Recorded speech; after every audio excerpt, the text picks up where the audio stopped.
Beyond the legends of dragons and emperors lies a truth etched in blood and stone. For centuries, one colossal structure has defied time, a testament to an empire's will. But what if we told you the wall's true story wasn't just about its builders, but about the countless lives it consumed? Step into the harrowing reality of its construction. Feel the bitter cold, the growing hunger, and the fear of the unseen enemy through the eyes of a man who loved his very life into its foundations. If you're ready for an epic journey into the heart of history's greatest monument, hit the like button and subscribe to the channel to experience every part of this powerful story.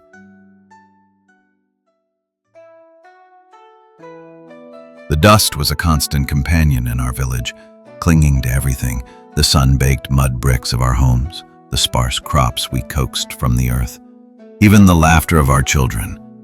My hands, like my father's and his father's before him, knew the unforgiving rhythm of the seasons, the endless toil of the small plot of land that fed our family.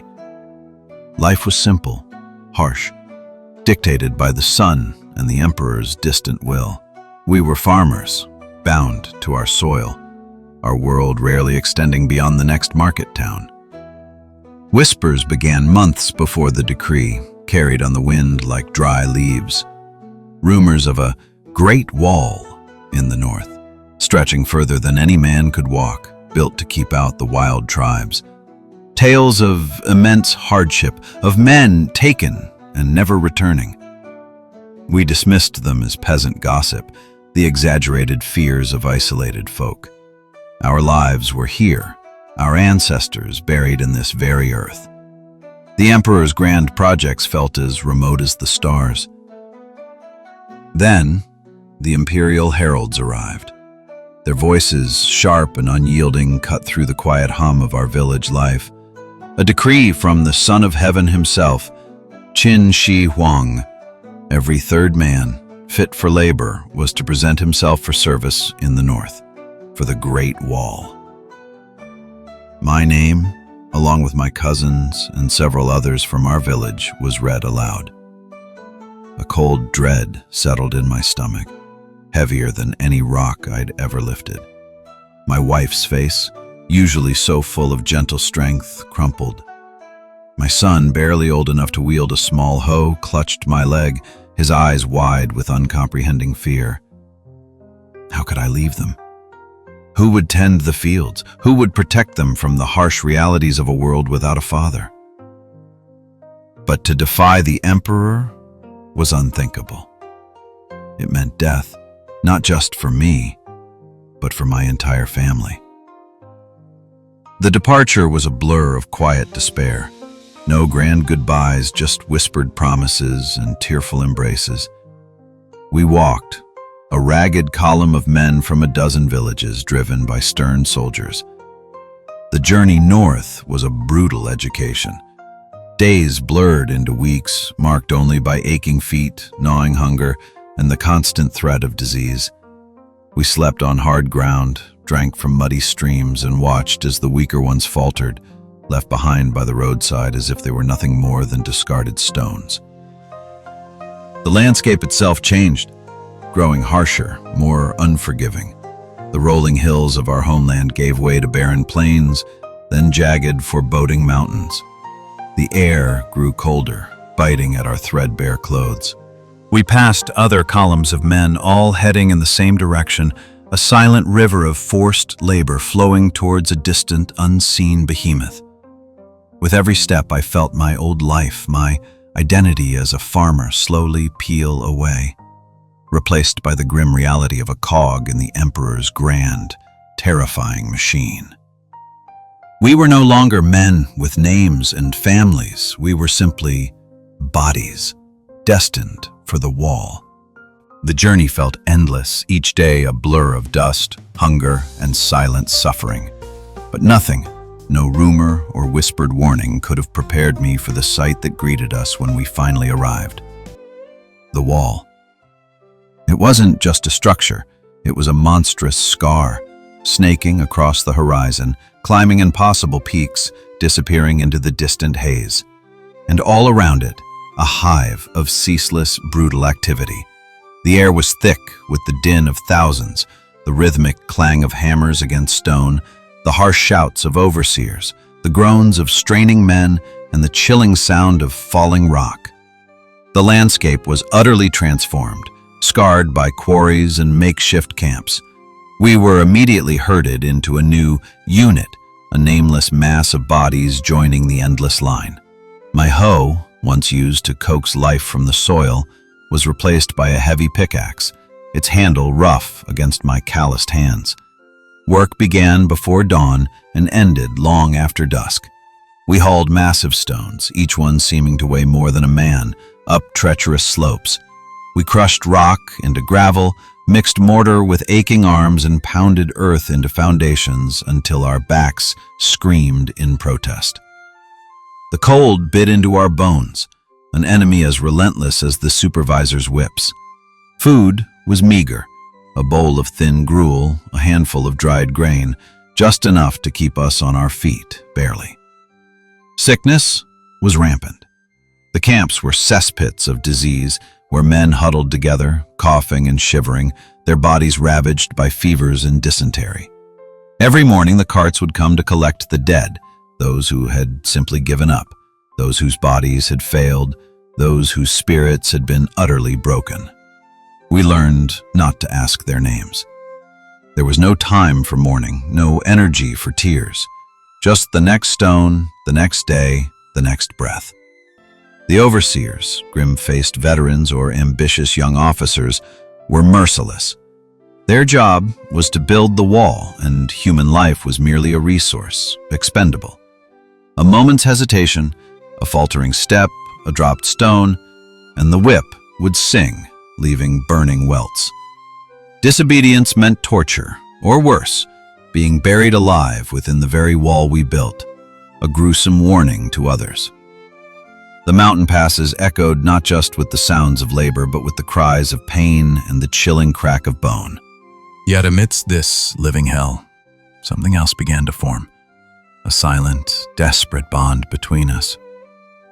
We shared what little we had, a scrap of food, a tattered blanket, a moment of shared rest hidden from watchful eyes. We learned to anticipate each other's needs, to lend a hand without a word. We were no longer just men from different villages. We were wallmen, united by shared suffering. Our names might be forgotten by the emperor, our lives consumed by this monstrous task, but in the depths of this dehumanizing labor, a flicker of human connection persisted. And as I laid another stone, my hands bleeding, my body aching, I knew this wall was being built not just of rock and earth, but of the very flesh and blood of men like me. Days bled into weeks, weeks into months, each marked by the incessant pounding of mallets and the creak of laden carts. Our bodies, once soft from farm work, hardened into sinew and muscle, though our faces remained gaunt, our eyes perpetually weary. The wall itself grew, an impossible serpent of stone coiling over mountains and across valleys. We no longer thought of our distant homes. The wall was our world, its construction, our grim, unending purpose. Yet a deeper, more primal fear began to seep into our existence. We had always been told the wall was for defense, but the true nature of the enemy only became clear as we pushed further north into the desolate, wind-swept passes. A biting morning, a distant dust cloud appeared on the horizon, growing rapidly. It wasn't the usual supply convoy. It was fast, relentless. "Horsemen! Nomads!" The shout went up, raw with terror and urgency. These were the Xiongnu, the northern barbarians, raiders who swept down from the steppes, striking like lightning, leaving death and destruction in their wake.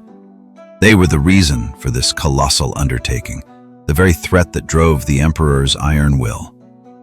The first clash was a chaotic horror. Our unit, mostly unarmed laborers, scattered in panic. Soldiers, thin but disciplined, formed a desperate line, their spears glinting. I saw the Xiongnu up close for the first time. Wild, fierce warriors on shaggy ponies, their bows humming with deadly accuracy. Their arrows rained down, finding flesh with sickening thuds. Many fell around me. We were just workers, but suddenly we were on the front line of a brutal, unending war. After the initial raid was repelled at a terrible cost, the reality of our situation became stark. We were not just building a barrier. We were living on the edge of a precipice. Every day the threat was real. Watchtowers, once distant silhouettes, became vital outposts manned by vigilant sentries. We learned to sleep with one eye open, the chilling sound of a distant bugle call or the thunder of hooves enough to jolt us awake, clutching our picks like weapons. My hands, once skilled at planting seeds, now laid stone upon stone with a fierce, almost religious devotion. Each block of granite, each packed layer of earth was a shield, a silent prayer. This wall, born of imperial decree and human suffering, was also a desperate act of self-preservation. It was the only thing standing between our homes, our families, and the terrifying, relentless fury of the northern tribes. And for the first time, amidst the exhaustion and the fear, a strange, grim pride began to stir within me. We were not just slaves, we were guardians. And this monument, built of our very blood and bone, would stand long after we were dust. The northern winds howled, a constant, biting reminder of the desolate land we now inhabited. Winter brought a new, deadlier foe than any barbarian horseman: the cold. Our thin clothes offered little protection against the freezing gusts that swept across the mountains. Fingers grew numb, skin cracked, and the very air we breathed seemed to turn to ice in our lungs. Work never stopped. The Emperor's will was absolute, indifferent to blizzards or ice-slicked rock faces. But worse than the cold, worse even than the ever-present threat of the Xiongnu, was the sickness. It spread through the crowded, unsanitary camps like wildfire, snatching men away with terrifying speed. Coughs turned to racking fevers, stomach pains to agonizing dysentery. The makeshift infirmaries, if you could even call them that, were overflowing. Every morning the death carts grew heavier, their creaking wheels a grim soundtrack to our lives. My own strength wavered. I watched friends sicken and die, their bodies too weak to fight, their spirits too broken. I clung to life, sometimes by sheer stubbornness, sometimes by the memory of my family, a fading image I clutched in my freezing heart. Hunger was another constant companion. Supplies were often delayed or spoiled, and what little food we received was barely enough to sustain us. Chewed on dried roots and whatever meager game could be caught by the soldiers. The gnawing emptiness in my gut was a dull ache that never truly left, compounding the exhaustion.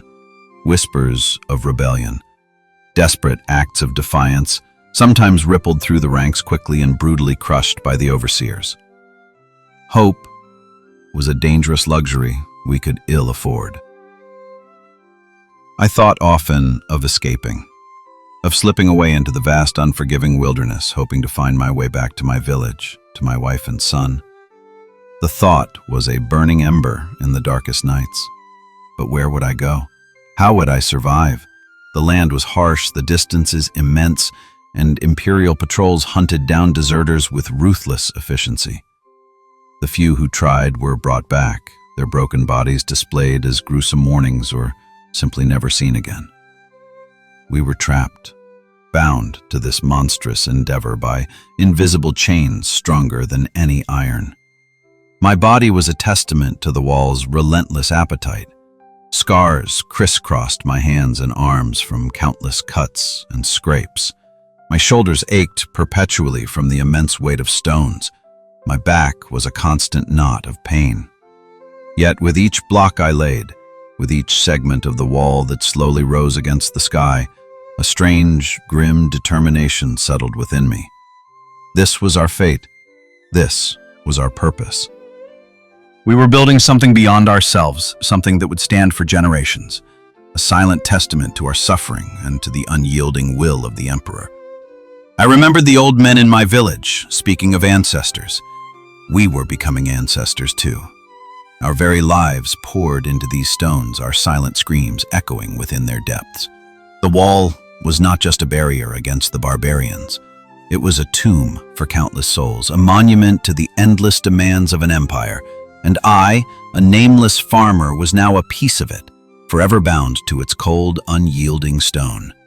The last stone, a heavy, jagged piece of granite, was set with a final, resonant thud. A cheer, hoarse and weak, rose from our ranks, quickly dying into a collective sigh of exhaustion. Our section of the Great Wall was complete. We stood on its towering ramparts, our backs aching, our bodies scarred, and our faces weathered by years of relentless toil. Below us, the vast, desolate plains stretched to the horizon, now bisected by the impossibly long, snaking line of stone. It was a strange feeling, this completion. No joyous celebration, no rich feasts, just a profound weariness, a hollow victory after so much suffering. We had poured our lives, our strength, our very essence into this monument. The wall was not just stone and mortar. It was built of countless broken backs, frozen fingers, and silent screams. It was a tomb for those who perished, a living testament to the Emperor's unyielding will and the infinite capacity of men to endure. I ran my calloused hand over the rough surface of the stones, feeling the cold, silent strength within them. Each block held a story, a moment of agony, a shared laugh over meager rations, a silent prayer for home. This colossal barrier meant to keep out the barbarians had also imprisoned us, binding us to a fate we could not escape. Yet, looking out at the endless expanse, at the shimmering distant line where our section met another, equally vast stretch, I felt a flicker of something akin to pride. We, the nameless, the expendable, had built this. It would stand for generations, a silent guardian of the empire. Days later, the order came. Not for all of us, but for a fortunate few. Our term of forced labor was officially over. A small group of us, those who had survived the construction of this particular section, were permitted to return home. My heart, long numb, leaped with a painful, fragile hope. My wife, my son, would they still be there? Would they recognize the gaunt, aged man who returned? The journey south was different from the one north. We were fewer, older, our steps slow but deliberate. We carried the invisible weight of the wall with us, etched into our bones, forever changing who we were. As I finally walked into my village, it felt like a dream. The familiar smells of cooking smoke, the distant barking of dogs, the sight of my humble hut. It was all there, yet I was no longer the same man. My wife, older now, her face lined with worry, stood in the doorway. She saw me, hesitated, then rushed forward, tears streaming down her face. My son, a young man now, strong and healthy, looked at me with a mixture of recognition and awe. I held them close, the warmth of their bodies a stark contrast to the cold stone that had been my world for so long. I never spoke much of the wall after that, not in detail. How could I convey the crushing weight of it, the endless pain, the men buried beneath its foundations? But sometimes, on clear days, I would stand outside our hut and look north, towards the distant, hazy mountains. I knew it was there, snaking across the peaks, a testament to what men could build and what men could endure.